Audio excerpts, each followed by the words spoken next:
Hello mga kapugsit ngayong adlaw kaninyong tanan no.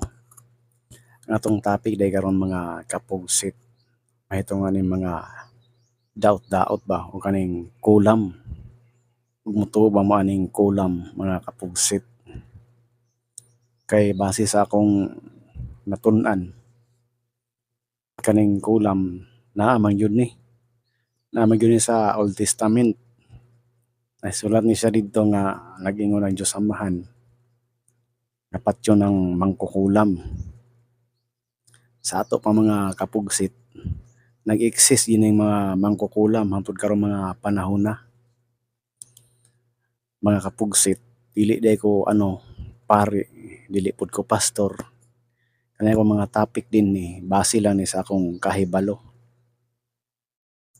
Base lang ni sa akong kasayuran mga kapugsit.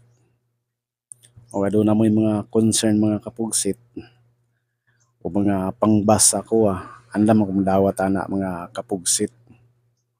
Kaya kaning akong mga content ninni base ra pud ni sa akong nahibal-an o kahibalo mga kapugsit. Base sa akong natun-an kini mga daot-daot kaning ginatawag sa Tagalog nga kulam o dinhi sa Bisaya mga pangdaot ta sa mga daghan mang klase ang pangdaot pero kaning kulam lahi po ni siya. Kay kasagaran man gud ning kulam mga kapugsit.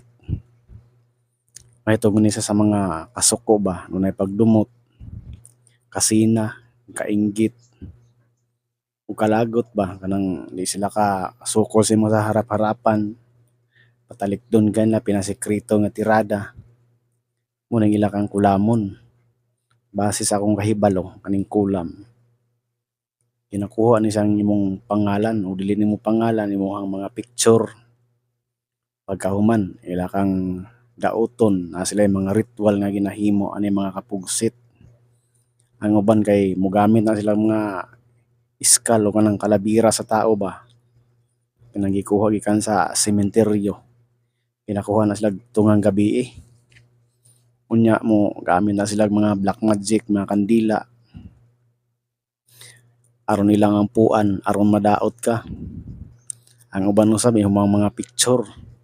Unsay panghimuon nila anang imong picture, ang uban ginaprito sa mantika.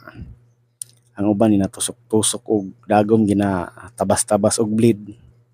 Ang uban pud sulod sa manika, mogamit sila manika mga kapugsit.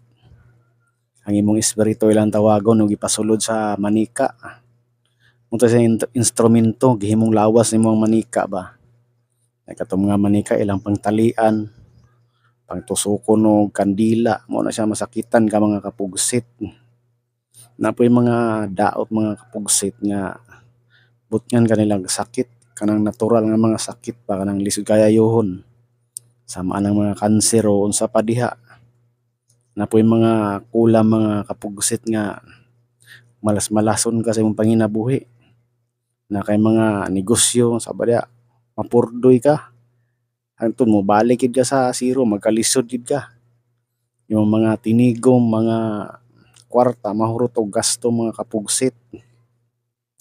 Mo isang klase sa mga kulam mga kapugsit. Sa ako mutuo gud man mga daot-daot kay napa ni sa Old Testament pa. Busang pod karon naa na siya. Amo gyud uban mga relihiyon o mga tinuhan nga di sila mutuo. Pero para sa ko mutuo gyud ko ani. Ug mao lang ang mga kapugsit unta na mo'y natun-an karong adlaw mga kapugsit. God bless you sa inyong tanan.